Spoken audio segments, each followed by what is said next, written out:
हाँ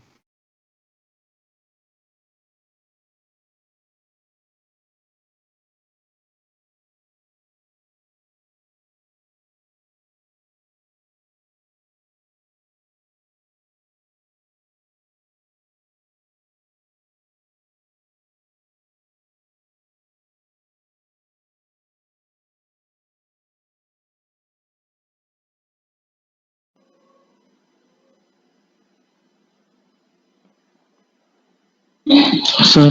हाँ बोलो। सर वहाँ पे ऑब्जेक्ट कहाँ रहा है? ऑब्जेक्ट ये है, ये दिखेगा, ये ऑब्जेक्ट है, पॉइंट ऑब्जेक्ट है। ठीक है, पॉइंट ऑब्जेक्ट हाँ है ना?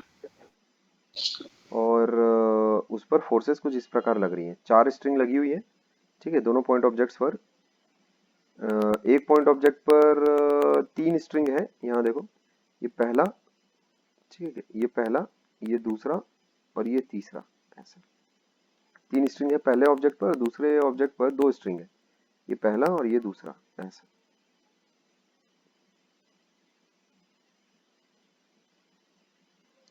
इसमें मुझे तुमसे एक बात कहनी है। अगर तुम्हारे पास 3 फोर्सेस अगर कभी रहती हैं, ये कुछ ऐसा है, मान लेते हैं P, ये Q और ये R। ऐसा, जहाँ की ये एंगल तुम्हारे पास अल्फा है, ये एंगल तुम्हारे पास बीटा है, और ये एंगल अगर तुम्हारे पास गामा है, तो याद करो तुम्हें वेक्टर्स में ये चीज सिखाई गई है, P अपॉन उसके अपोजिट वाला फोर्स का साइन। ठीक है, यानी यहाँ पर क्या हो जाएगा, P upon sine gamma equals to Q upon sine beta equals to R upon sine alpha. ऐसा तुम लिख सकते हो। R के अपोजिट वाला जो एंगल है, इसको कहते हैं लैमिस थ्योरम। ठीक है, इसी को कहते हैं लैमिस थ्योरम। ठीक है बात। तो उस थ्योरम का इस्तेमाल अगर तुम करो, तो ये चीज और आसानी से निपट जाएगी, फिर काफी आसानी से निपट जाएगी। ठीक है, क्या बोल रहा हूँ मैं? तो एक एक करके इक्वेशंस लिखना शुरू करें क्या फिर, है ना? कि इसको तुम खुद कर लोगे? चलो नहीं, ठीक है। लैमी थ्योरम से तुम खुद कर लेना। ऐसे सादे इक्वेशंस लिखकर मैं तुम्हें दिखा देता हूँ। ठीक है, तो पॉइंट नंबर, इसको बोल देते हैं पॉइंट नंबर 1, इसको बोल देते हैं पॉइंट नंबर 2। तो देखो, अब मामला कुछ ऐसा है, ये 37 डिग्री है। ठीक है, और ये है अपने पास 30 डिग्री। ये हम लोगों को सवाल में ही दिया हुआ है। तो बस फोर्सेस रिजॉल्व करनी है, इक्वेट करना धाए धाए, और तो कुछ है नहीं। तो T2 cos 30, ठीक है, T2 cos 30 वाई डायरेक्शन पहले काम कर लेते हैं। T2 cos 30 इक्वल्स टू हो जाएगा T4 cos 37 प्लस 100। समझ आएगा? ये हो जाता है। इसमें कोई दिक्कत है तो बताओ पहले।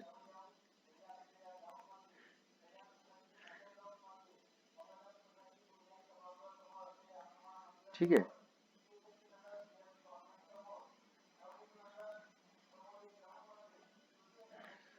T1 sin 45, ये कहाँ से हो गया भाई? T1 sin 45, ठीक है, अपना तो सब कुछ ठीक है।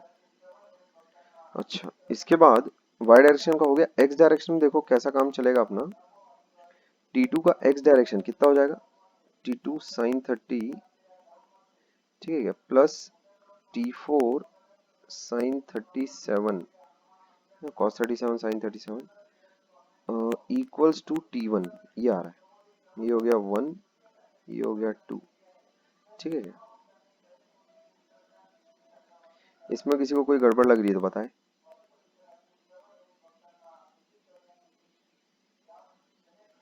अब एक्चुअल में ये वाला एंगल अपने को दिया है, ये कितना हो जाएगा? ये हो जाएगा 53। समझे क्या? ये हो जाएगा 53, और ये वाला एंगल हो जाएगा, ये देखो, ये 45 है ना, तो ये वाला एंगल हो जाएगा तुम्हारे पास 45। समझे? ये वाला एंगल हो जाएगा 45। तो उसके बाद अगर तुम लैमीज अगर लगाना अगर चाहो तो बड़ी आसानी से लगा सकते हो। ठीक है, ये हो जाएगा लैमी, अगर तुम लगाओगे तो देखो कितना आ रहा है, ये तुरंत आ जाएगा। देखो T3 अपॉन ये वाला पूरा एंगल कितना है, sine of 90 plus sine of 90 plus 53। ठीक है क्या? T3 अपॉन ये इतना हो जाएगा, इक्वल्स टू कितना हो जाता है ये, T4 अपॉन साइन 90 प्लस 45 ऐसा इक्वल्स टू T3 हो गया, T4 हो गया, और 350 अपॉन ये देखो, ये है अपने पास T4 और T3 के बीच का जो एंगल, ठीक है, वो कितना हो जाएगा 45 प्लस 37 है कि नहीं। साइन 45 प्लस 37 कितना होता है 45 37 82 डिग्रीज, ठीक है। अब ये बड़ा ही मनहूस एंगल आ गया अपने पास, है ना, क्योंकि cos 18 cos 8 45 प्लस 37 ये तो बहुत ही भयानक हो जाएगा सीन। 45 प्लस 37 तो बहुत ही खतरनाक सीन होगा ये तो। साइन ऑफ 45 प्लस 37 ऐसा जमेगा ना। चेक करो इसको जरा, कहीं पर लफड़ा तो नहीं है। चेक करो इसको जरा, कहीं पर कोई पंगा, कोई लफड़ा। एफबीडी देख के देखो पहले, कहीं एफबीडी में तो कोई लोचा नहीं है।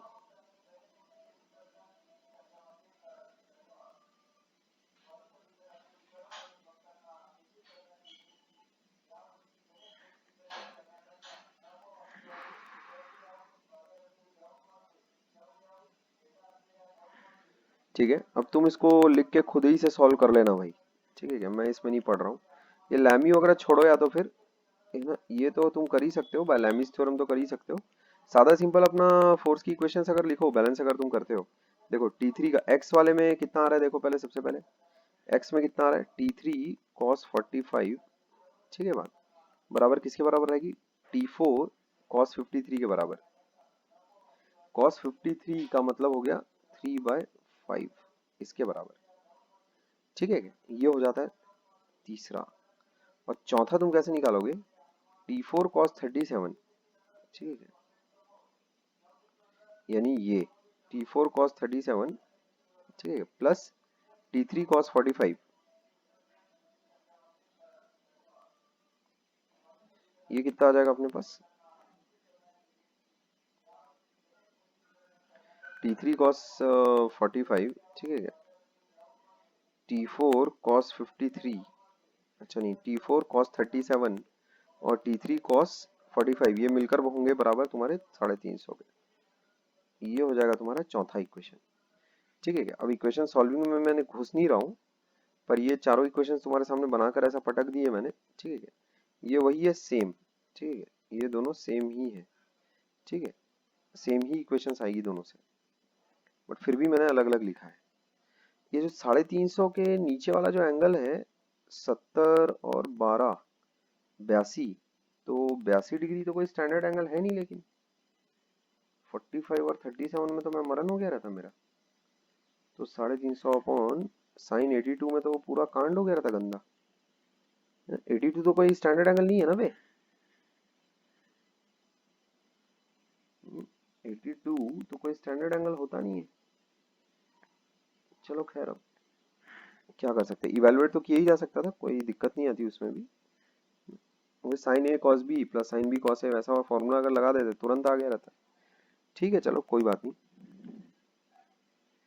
तो इन इक्वेशंस को तुम सॉल्व कर लेना, इससे जो आंसर्स आ रहे हैं वो मैं तुम्हें बता देता हूँ, ठीक है।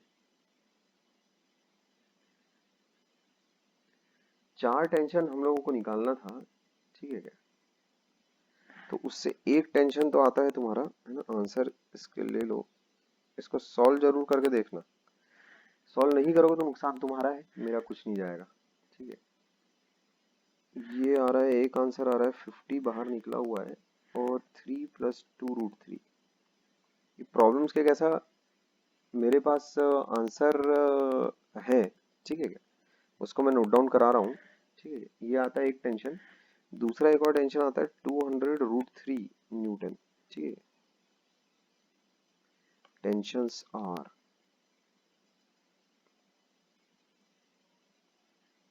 ये ऐसा, ठीक है। और तीसरा एक और टेंशन आता है तुम्हारे पास, वो यहाँ पर लिख रखा है इन्होंने 250 न्यूटन, ठीक है, वो लिख रखा है इन्होंने 250 न्यूटन, ठीक है। और एक आंसर और दे रखा है 150√2 न्यूटन। ये मेरा आंसर है, ठीक है बात, ये मेरा आंसर है। अब इसमें कौन सा T1 और कौन सा T2 है वो तुम अपना पकड़ते बैठना, ठीक है क्या, पर आंसर्स यही आने चाहिए तुम्हारे। इसको कर लेना जरूर, ये तुम्हारा होमवर्क रहेगा, इसको कर लियो जरूर, ठीक है, कर लेना जरूर से बट, ठीक है। अच्छा, इसके आगे हम लोग बढ़े जरा, ठीक है।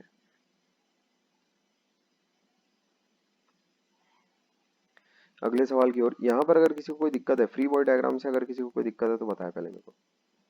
यहाँ पर कोई लफड़ा या कोई पंगा है तो बताओ।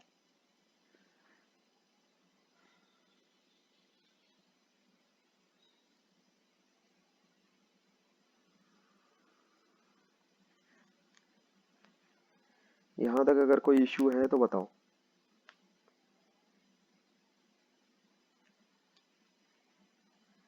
ठीक है, अच्छा, अब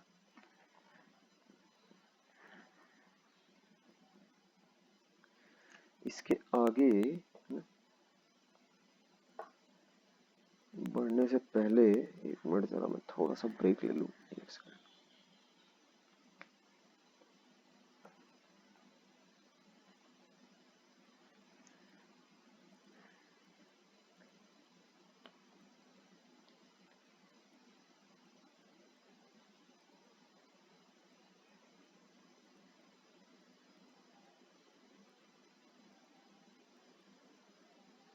एक सेकंड ना।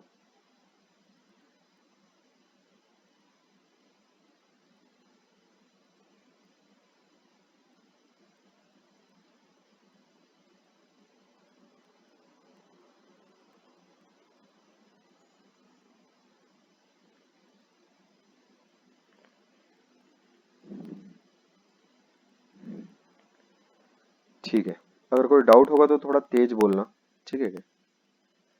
अच्छा, तो ये भी हो जाता है फिर। मेरे ख्याल में तो इक्वेशंस मैंने सही बनाई है। तुम भी अपने आप से इक्वेशंस बनाओगे और उसके बाद फिर जो भी तुम्हारा आ रहा हो उसको लिख कर देख कर करना, सॉल्व करना, हाथ गंदे करना, और उसके बाद आंसर्स तुम्हारे मैच करने चाहिए इस आंसर की से, ठीक है के बाद, ये ध्यान में रखो। अच्छा ठीक है, अभी तक के बहुत ही लल्लू पंजू सवाल एक्चुअल में आए हैं मेरे को, मेरी तो आंख ही भारी हो गई। खैर, अब थोड़ा सा रियल सवालों की तरफ बढ़े। हाँ, ये सवाल आता है, ठीक है, इस पे देखो। लिखा है 3 ब्लॉक्स हैं, तीनों के मासेस हम लोगों को दिए हुए हैं, ठीक है। तीनों के जो मासेस हैं वो अपने पास है M1, M2 और M3 are resting on top of the other as shown in the figure. A horizontal force F is applied on block B assuming all the surfaces are frictionless, ठीक है। हम लोगों को कैलकुलेट करना है, calculate पहला part, acceleration of A, acceleration of B and acceleration of C, ये हम लोगों को कैलकुलेट करना है। और हम लोगों को कैलकुलेट करना है normal reaction between AB, BC and normal reaction between C and ground, ठीक है, CG लिख देता हूँ उसको, ये मेरा ग्राउंड हो गया, समझ गए। ये चीजें अपने को कैलकुलेट करनी है, ठीक है। अच्छा, अब देखो एक बात ध्यान रखना, अगर सरफेसेस अगर फ्रिक्शनलेस है, समझ गए, सरफेसेस अगर फ्रिक्शनलेस है तो फ्रिक्शन के ना रहने की वजह से ये जो ब्लॉक ए और सी है ये तड़तड़ कैसा आपस में फिर ज्वाइन हो जाएंगे। ये बात समझ रहे हो, क्योंकि जब वो फोर्स कैसा अगर घसेगी नहीं तो बॉडी को अपने साथ लेकर ही नहीं जाएगी, ठीक है क्या, ये ध्यान में रखना। तो बॉडी सी तो वहीं का वहीं रहेगा, बॉडी ए भी वहीं का वहीं रहेगा। Since there is no frictional force, body B जो है वो आगे निकल जाएगा क्योंकि उस पर फोर्स लग रहा है, ठीक है। अच्छा, अब जहां तक रही नॉर्मल रिएक्शन की बात, एक्सेलरेशन तो पहले कैसे करोगे, क्योंकि ए बॉडी ए का कोई एक्सटर्नल फोर्स लग नहीं रही है तो उसका कोई एक्सेलरेशन नहीं होगा, ठीक है क्या। अच्छा, बॉडी बी का देखो, है ना, एक्सेलरेशन ऑफ ए कितना हो गया तुम्हारे पास, 0। अच्छा, है ना, because there is no external force, ठीक है क्या, ऐसा, since there is no external force. अच्छा, उसके बाद बॉडी बी पर देखो क्या सीन चल रहा है। बॉडी बी का एक्सेलरेशन है एफ अपॉन कितना उसका मास है M2, ये हो जाएगा एक्सेलरेशन ऑफ बॉडी बी, ये मेरा आंसर हो गया। ठीक है। अच्छा, बॉडी सी का भी एक्सेलरेशन 0 ही होगा बिकॉज कोई एक्सटर्नल फोर्स तो उस पर लग नहीं रही है। ठीक है, कोई एक्सटर्नल फोर्स उस पर है नहीं, तो ये मेरा तीनों जो बॉडीज हैं वो तीनों के एक्सेलरेशन तो आ गए हैं। अच्छा, अब नॉर्मल रिएक्शन की बारी है। तो नॉर्मल रिएक्शन कुछ ऐसे कर लेते हैं अपन। ये हो जाता है तुम्हारा ए, ये हो गया तुम्हारा बी, और ये हो गया तुम्हारा सी। ठीक है, ऐसा फोर्सेस की डायरेक्शन बना देते हैं एन ए बी, और ये हो जाएगा तुम्हारा एन ए बी। ये हो गया तुम्हारा M1G, ये हो गया तुम्हारा M2G। ठीक है बात। अच्छा, C की वजह से जो B की प्रेसिंग हो रही है वो ऊपर उस पर फोर्स मारेगा NBC, और B उस पर फोर्स मारेगा ऐसे NBC, नीचे की तरफ M3G, ऐसा ग्राउंड से इसको मिलेगा ना NCG, ऐसा समझेगा। देखो इसमें कोई सा चीज अगर तुमको ना समझ में आ रही हो तो बताओ मेरे को तुरंत। कोई चीज अगर तुम्हें ना समझ में आ रही हो तो मुझे बताओगे तुरंत। एनसीजी में तो एनबीसी भी तो गिना हुआ होगा। क्या मिला हुआ होगा? नहीं, कोई किसी में कुछ मिला हुआ नहीं है। हर सरफेस का मैंने अलग नॉर्मल रिएक्शन बनाई है, जो वैल्यूज आएंगी वो अपने आप आ जाएंगी।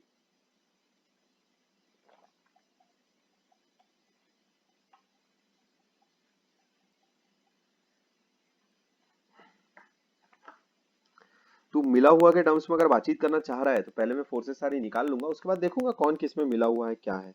ठीक है ना। वैसे अगर तू मिला हुआ की लैंग्वेज में अगर बातचीत करना चाहता है तो ऐसा नहीं कि मैं उसमें बातचीत कर नहीं सकता। जो मैं बोलता हूँ तू समझ, उसको सुन, समझने की कोशिश कर। जो NCG है उसमें NBC मिला हुआ है, और जो NBC है उसमें NAB मिला हुआ है। ठीक है क्या? NBC एक्चुअल में क्या संभाल रहा है? B का वेट भी संभाल रहा है और AB का भी नॉर्मल रिएक्शन झेल रहा है वो, है ना। तो NCG की वैल्यू बहुत बड़ी आएगी। ठीक है क्या? खैर, तो अब तुरंत हम लोग देखते हैं एक एक करके नॉर्मल रिएक्शंस की वैल्यू। एक्सेलरेशंस की वैल्यू तो ऑलरेडी निकाल चुके हैं। तो NAB हम लोगों के पास आ जाएगा M1G, और NBC मेरे पास आ जाता है NAB प्लस M2G। ठीक है बात। और NAB मेरे पास क्योंकि है M1G, ये चीज हो जाती है मेरे पास M1 प्लस M2G। ये हो गया पहला आंसर, ये हो गया दूसरा आंसर। ठीक, क्लियर है। अब तीसरा आंसर क्या हो जाएगा? NCG बराबर NBC प्लस M3G। ये चीज हो जाएगी M1 plus M2 plus M3G, ऐसा। ठीक है क्या? ये भी मेरा एक आंसर हो जाता है, ये भी अपना एक आंसर हो जाता है। क्लियर है? ये भी एक आंसर हो जाता है। अच्छा, और कोई बात इसमें जो ना समझ में आ रही है? तो बहुत ही झंडू सा सीन है, कुछ भी इसमें नहीं है ऐसा, कुछ ऐसा मस्ती मजाक वाली चीज कुछ भी नहीं है ऐसी। अगर मान लेते हैं फ्रिक्शन होता ना A और B के बीच में, B और C के बीच में, या C और ग्राउंड के बीच में, तब ये प्रॉब्लम इन्फाइनाइटली कठिन हो जाता फिर। मतलब ठीक अभी जितना कठिन है उससे कम से कम 50 गुना कठिन हो जाता फिर। वो चीज कैसे करते हैं एनालिसिस, वो भी मैं तुम्हें करके बताऊंगा अच्छे तरीके से, पर अभी उसका वक्त नहीं आया। जब फ्रिक्शन वाले सवाल हम लोग कर रहे होंगे तब वो 3 ब्लॉक 4 ब्लॉक रख रख के एक एक करके सिनेरियोस डिस्कशन करेंगे। बहुत मजा आती है उस टाइप के सवालों में। मैकेनिक्स पूरा ही एकदम तुम्हारा मक्खन जाता है, एकदम मस्त। ठीक है, कोई ऐसी चीज जो तुम पूछना चाह रहे हो? ठीक है, एक्चुअली में एक्सीलरेशन जो बी का है, एक सेकंड, क्या बोल रहे हो? एक्सीलरेशन बी का। एक्सेलरेशन बी के लिए मुझे फोर्स देखनी पड़ेगी बी पर कितनी लग रही है। वर्टिकल डायरेक्शन में कहीं किसी भी ब्लॉक का कोई भी मूवमेंट नहीं है, समझ गए? कहीं भी कोई भी मूवमेंट नहीं है। वर्टिकल डायरेक्शन में कहीं किसी ब्लॉक का कोई भी मूवमेंट नहीं है। हॉरिजॉन्टल डायरेक्शन में एक ही ब्लॉक मूव कर रहा है, वो है बी, क्योंकि एक ही ब्लॉक ऐसा है जिस पर की एक्सटर्नल फोर्स लगाई गई। ठीक है, तो जो उसका एक्सटर्नल फोर्स है उस डायरेक्शन में उसकी एक्सेलरेशन हो जाएगी। कितनी एक्सेलरेशन हो जाएगी? F/m। हो गया खत्म। ठीक है। बी हाँ बॉडी का एक्सेलरेशन वर्टिकल डायरेक्शन में नहीं है, क्योंकि ना तो बी बॉडी सी को छेदते हुए नीचे जा रही है ना, ना तो बी बॉडी ए बॉडी को ऐसा उड़ाते हुए ऊपर निकल रही है, ऐसा कुछ भी नहीं है। Body B is at rest. ठीक है, is at rest, body B is at rest, है ना। अच्छा, दूसरा, एक बॉडी अगर दूसरी बॉडी के ऊपर रखी हुई है तो फ्रिक्शनल फोर्स की वजह से वो दूसरी बॉडी के साथ घिसट कर जाएगी, ये बात ध्यान में रखोगे। फ्रिक्शनल फोर्स की वजह से वो बॉडी दूसरे के ऊपर घिसट कर जाएगी, ये बात ध्यान रखना अच्छे से। ठीक है,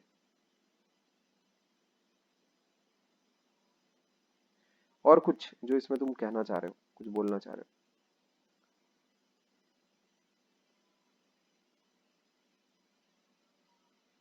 ठीक है, फिर नॉर्मल रिएक्शन कैसे बनाते हो तो मैं तुम्हें ऑलरेडी पिछले वीडियो में मेरे ख्याल में सिखा ही चुका हूँ ऑलरेडी।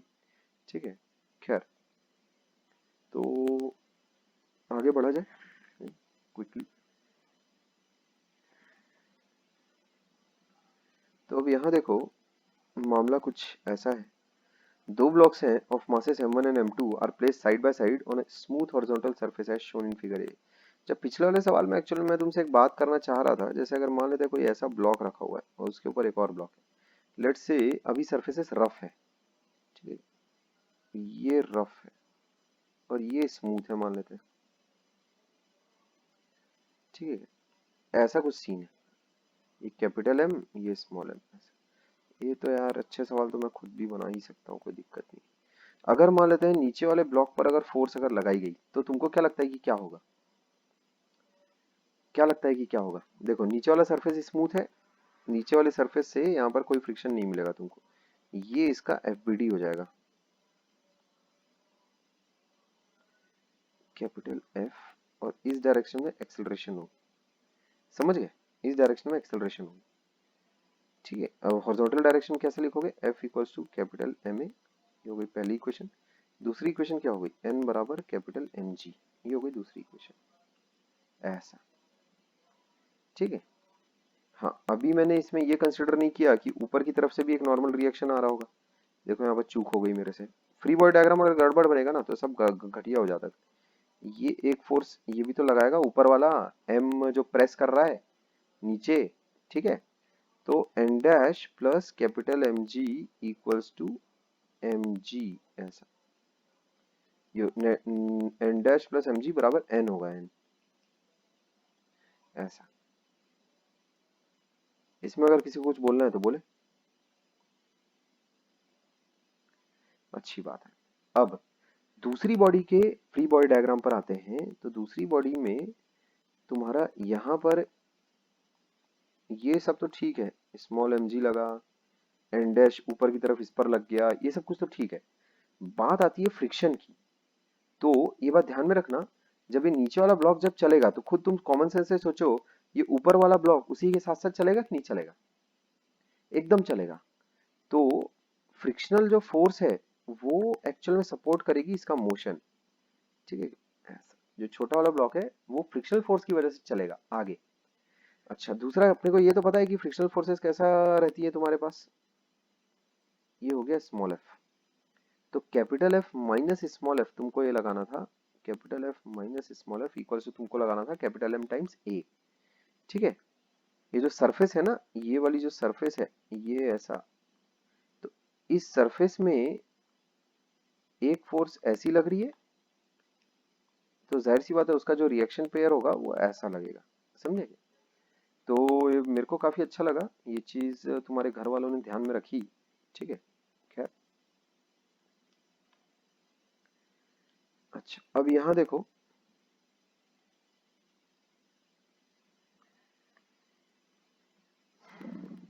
ये मामलात हो रहे हैं तुम्हारे। ठीक है, अगर फ्रिक्शन को अगर इन्वॉल्व कर लोगे तो ऐसा ऐसा मामला रहेगा। ठीक है, इनिशियली दोनों बॉडीज ये चाहेंगी कि दोनों बॉडीज एक साथ चले। ध्यान से सुनोगे आगे जो मैं स्टेटमेंट्स बोल रहा हूँ, इनिशियली दोनों बॉडीज ये चाहेंगी कि दोनों साथ साथ चले। ठीक है, बट साथ साथ चलने के लिए एक लिमिट होती है, लिमिट। समझ गए? कैसी लिमिट? एफ असल में जो ये फ्रिक्शनल फोर्स लग रही है इसकी एक लिमिट है, ऊपर की एक लिमिट है। तो क्या होगा ऊपर की लिमिट करने के लिए, अगर मान लेते हैं दोनों बॉडीज अगर साथ में अगर चल रही होती, समझ गए, दोनों बॉडीज मान लेते हैं साथ में चल रही होती, तब क्या होता, जो कॉमन एक्सेलरेशन है वो कितना आ जाता। ध्यान से सुनोगे, ये डिस्कशन बहुत ही इंपॉर्टेंट है। स्मॉल एम, ये हो गया कैपिटल एम, जो फोर्स है वो इस पर लग रही है, ठीक है। तो इस पूरी बॉडी को अगर मैं एक सिस्टम मान के चलूं, F upon M plus M, ये हो जाता है मेरा एक्सेलरेशन, ठीक है, ये हो जाता है मेरा एक्सेलरेशन। तो इस एक्सेलरेशन को कंटिन्यू करने के लिए, इस एक्सेलरेशन को कंटिन्यू करने के लिए जो फोर्स की रिक्वायरमेंट है, क्या वो फ्रिक्शन दे पाएगा। फ्रिक्शन की वैल्यू अगर मैं मान लेते हैं इतनी कर लेता हूँ, मास टाइम्स ये ऐसा, लेट से फ्रिक्शन की वैल्यू मैंने इतनी कर ली, किसी प्रकार इतनी हो गई मान लेते हैं, ठीक है। और ये मान लेते हैं आ रही है नेट फ्रिक्शन की वैल्यू, जो फ्रिक्शन मैक्सिमम वैल्यू जो परमिसिबल रखता है अपनी एक फ्लोर के लिए, उससे मान लेते हैं ये वैल्यू ज्यादा आ गई। तो इसका मतलब अपन में कहीं गड़बड़ है, लेकिन मैंने तो जहां तक ठीक किया पूरा डिस्कशन, ठीक है, सब कुछ ठीक रखा है मैंने। तो स्मॉल एफ जो होगा वो आएगा मुंबई इंडियंस की तरफ से, ठीक है। क्या बोल रहा हूँ यार, स्मॉल एफ जो होगा, क्रिकेट भी घूम रहा है दिमाग में, क्या मैंने मुंबई इंडियंस बोला क्या अभी अभी थोड़ी देर पहले। और घर वालों ने कुछ भी किया, क्या बोल रहे थे? अच्छा ठीक है चलो, नींद हावी है मेरे ऊपर, लेकिन खैर मोरलेस इतने चंपू सवालों को बनाने के लिए मेरा 10% भी काफी है, ठीक है क्या। असल में मैं इस सवालों में इतना पक रहा हूं ना, मैं बता नहीं सकता, क्योंकि इतने झंडू और इतने आसान सवाल है, इतने आसान सवाल है कि मतलब हद हो गई साला, ठीक है। खैर तो यहाँ देखोगे जरा ध्यान से, मुख्य बात क्या है, ध्यान से सुनोगे। जब मान लेते हैं एक ब्लॉक के ऊपर दूसरा ब्लॉक रखा हुआ है और फ्रिक्शनल फोर्सेस हैं, तुम्हें दिया हुआ है कि रफ है, तो नॉर्मल के साथ साथ फ्रिक्शन को भी कंसीडर करना पड़ेगा। इसका मतलब क्या हो गया, है ना, normal reaction and friction both have to be considered,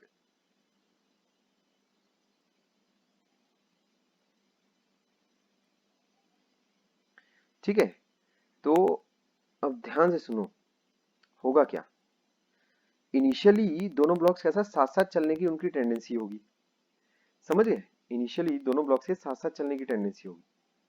तो इसको मैं फिर से बना दूंगा, ठीक है, फिर से बना दूंगा इसको मैं, यहाँ देखो ध्यान से क्या चलेगा, दोनों ब्लॉक्स के साथ साथ चलने की टेंडेंसी मचेगी, है ना, दोनों में। इनिशियली यही कुदरत का नियम ही यही है, पहले दोनों ब्लॉक साथ साथ चलने की कोशिश करेंगे, ठीक है। अच्छा अब देखो उसके बाद क्या होगा, कैसे साथ साथ चल कैसे रहे।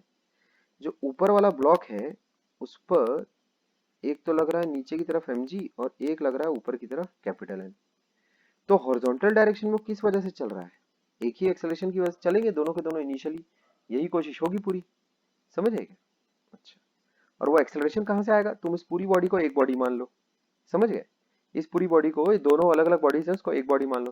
तो एक्सटर्नल फोर्स कितना हो गया तुम्हारे पास, कैपिटल एफ, और total mass of the bodies कितना हो गया ये। तो अगर कॉमन एक्सेलरेशन से चलना है तो इतना, इतनी फोर्स, सॉरी इतना एक्सेलरेशन के साथ ही चलना होगा, कॉमन एक्सेलरेशन के साथ। कॉमन एक्सेलरेशन का मतलब समझ रहे हो ना, पूरी बॉडी एक बॉडी कैसे ऐसे मूव करेगी, दोनों बॉडीज का कोई रिलेटिव एक्सेलरेशन वगैरह है नहीं, तो दोनों बॉडीज एक बॉडी की तरफ मूव करेंगी। तो जब दोनों बॉडीज एक बॉडी की तरफ मूव कर रही है, या फिर मैं कहूँ दोनों बॉडीज का एक्सेलरेशन अगर एक समान है, दोनों बॉडीज एक बॉडी की तरफ मूव कर रही है, तो अपन ऐसा मान सकते हैं ना कि एक एक्सटर्नल फोर्स लग रही है कैपिटल एफ वाली, जो कि ऐसी बॉडी पर लग रही है जिसका मास कितना है, small M plus capital M, ऐसा। तो एक्सेलरेशन, कॉमन एक्सेलरेशन आ गया मेरे पास। अच्छा, अब ये क्या कॉमन एक्सेलरेशन सपोर्ट हो रहा है कि नहीं हो रहा है, ये बड़े ध्यान से देखोगे। दूसरी बात तो एक ये, जो छोटू ब्लॉक है उसको एक्चुअल में सामने चला कौन रहा है, उसको फ्रिक्शनल फोर्स सामने चलवा रही है, उसको फ्रिक्शनल फोर्स सामने चलवा रही है। तो अब अपने को ये पता है अच्छे से कि फ्रिक्शनल फोर्स कैसा है, एक्शन रिएक्शन पेयर है। तो ये जो कैपिटल एम मास का जो ब्लॉक है उस पे ये फ्रिक्शनल फोर्स ऐसी रिएक्शन पेयर वाली लग जाएगी।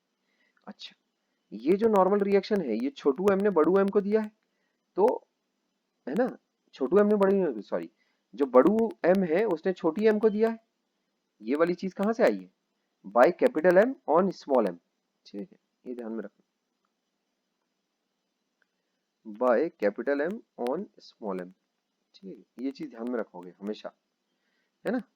जो बड़ा मास है उसने छोटे मास पर दम लगाया है, तो जो छोटा मास है वो बड़े मास पर देखो ऐसा दम लगा रहा है, और बड़े मास का नीचे की तरफ mg तो है ही, और ग्राउंड से एक नॉर्मल रिएक्शन आ रहा है, सो अलग, है ना। और एक कैपिटल एफ यहाँ पर एक्सटर्नल फोर्स ऐसी बनी हुई है।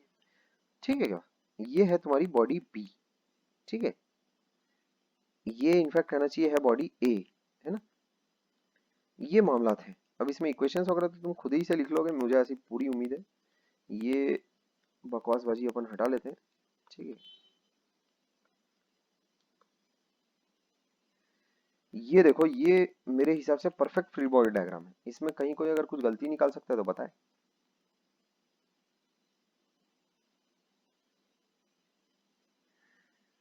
अच्छा, अब बड़े ध्यान से सुनोगे, क्या ये एक्सेलरेशन सपोर्ट होगा या नहीं होगा। ये वही वाला एक्सेलरेशन है, क्या ये एक्सेलरेशन सपोर्ट होगा या नहीं होगा। होगा। नहीं होगा या नहीं होगा, वो एक दूसरी वैल्यू पर डिपेंड करता है, वो जब हम लोग फ्रिक्शन पढ़ेंगे तभी करेंगे फिर। अभी इसको कैसे ज्यादा रोमांचकारी नहीं बनाता हूं मैं। ठीक है, तो अभी ये सवाल का तुम ऐसा समझो कि खाली फर्स्ट पार्ट ही सॉल्व किया है ना। जो इसका मेन दिग्गज पार्ट है उसको अभी तुमने सॉल्व नहीं किया, वो है कंस्ट्रेंट रिलेशनशिप्स, और वो अभी अभी के अभी हम लोग करने वाले हैं, थोड़ी देर में, 2 मिनट के अंदर। ठीक है, अभी लेकिन इसमें अगर कोई डाउट अगर किसी को सर कुछ पूछना है तो बोले। हाँ, फ्रिक्शन का डायरेक्शन कैसे? फ्रिक्शन का डायरेक्शन ऐसे कि जो छोटू ब्लॉक है, तू खुद ऐसा सोच, मान लेते हैं तू रेलवे जंक्शन पर है, एयरपोर्ट पर है, रेलवे जंक्शन पर है, बस स्टैंड पर है, कहीं भी है। तेरे पास एक ट्रॉली बैग है और एक छोटा ट्रॉली बैग है। ये वाली हरकत मैंने तो बहुत बार मचाई है कि जो छोटा ट्रॉली बैग है उसको मैं बड़े ट्रॉली बैग के ऊपर रख दूं, और फिर बड़े ट्रॉली बैग को खींचूं, तो जो छोटा ट्रॉली बैग है वो अपने आप सरकता हुआ सामने आ जाएगा। मेरे को अलग अलग पकड़ने की जरूरत नहीं पड़ेगी, even though both the trolley bags have tyres या फिर both the trolley bags have wheels. I would prefer कि देखना, तुम जो हैंडल रहता है, चक्के वाले जो बैग रहते हैं ना बड़े वीआईपी वगैरह के, तो उसमें जो हैंडल रहता है, मैं तो क्या करता था, जो छोटा वाला कैरी बैग होता था उसमें कैसा वो हैंडल में फंसा देता था, उसको लेटा देता था मस्त, और चलो सवारी बढ़िया से। क्योंकि एक इंसान जितना ज्यादा से ज्यादा हो सके अपना हाथ में कम वजन रखने की कोशिश करेगा। तो यहाँ सीन कैसा हो रहा है, जो ऊपर वाला जो बैग है ना, वो किस वजह से चल रहा है, जो ऊपर वाला ब्लॉक है, स्मॉल एम मास का जो ब्लॉक है, वो किस वजह से चल रहा है। कोई ना कोई तो ऐसी फोर्स होगी जिसकी वजह से वो कैसा आगे की तरफ मूव कर पाया। ठीक है क्या, तो वो फोर्स एक्चुअल में फ्रिक्शनल फोर्स के अलावा और कोई दूसरी फोर्स हो ही नहीं सकती। और फ्रिक्शनल फोर्स की वैल्यू अगर कितनी आएगी ये सब उसके आगे फिर बताने की नीड नहीं है। ठीक है क्या, उसके आगे फिर बताने की नीड नहीं है। एफबीडी अगर तुम्हारा बन गया है तो उसके बाद इक्वेशन ही लिखने का काम बाकी है, जो कि कोई भी इंसान कर सकता है, 2 क्लास का बच्चा भी कर लेगा। ठीक है, तो ऐसा कुछ मामला होगा। अच्छा, दूसरी एक और बात, इसको फिर एफ डैश कह लो, इसको एफ डैश कह लो, और इसके बाजू में लिख दो ऐसा, फ्रॉम ग्राउंड। ठीक है, फ्रॉम ग्राउंड, ये बात ध्यान में रखना। तो ठीक है फिर, है ना, ये यहाँ तक अपनी बातचीत हो जाती है पूरी। ठीक है, अच्छा, उसके आगे और देखो, है ना। अब आ गए अपन मैसिव स्ट्रिंग के सवाल में। ठीक, स्ट्रिंग जब मैसिव रहे तब क्या करना है। सर, हाँ बोलो। जो याद है तुमको। ओरिजिनल क्वेश्चन था हाँ, उसमें जो हम लोग एक्सेलरेशन ऑफ ए निकाले थे वो जी आएगा ना। नहीं नहीं नहीं नहीं नहीं, तू ऐसा समझ के चल कि नीचे वाली जो बॉडी है वो इन्फिनिटली लॉन्ग है, बहुत बड़ी बॉडी है, तो टपक नहीं रही है। ठीक। और बोलो। अबे उल्टी खोपड़ी, तेरे को ये सब में कहीं कोई डाउट नहीं आया बे। अलजेब्रिक एक्सप्रेशन इतने तड़ बना रहा हूं मैं जो, वो सब पूरा स्मूथ जा रहा है तुम्हारे। हाँ। अच्छी बात है, मेरे को साले लगा कि तू वहीं उसी सवाल में लटका पड़ा बैठा है। उसका खैर मैं सॉल्यूशन तुरंत अपलोड कर दूंगा। ठीक है, कर क्या दूंगा, 2 बजे के बाद ही कर पाऊंगा, जाहिर सी बात है, 2 से 5 के बीच करने की पूरी कोशिश करूंगा मैं। ठीक है, अच्छा, तो अगली चीज हम लोग देखते हैं, यहाँ फ्रिक्शन एक्चुअल में रहता है, समझ गए क्या, जिसकी वजह से वो ऊपर वाला जो छोटू ब्लॉक है वो मूव करता है। अच्छा, दूसरी एक बात, फ्रिक्शन एक्शन रिएक्शन पेयर होती है, कुछ लोग ये वाली चीज लगाना भूल जाते हैं, जो उसका रिएक्शन पेयर है वो लगाना भूल जाते हैं, बस वही उनका स्वाहा हो जाता है।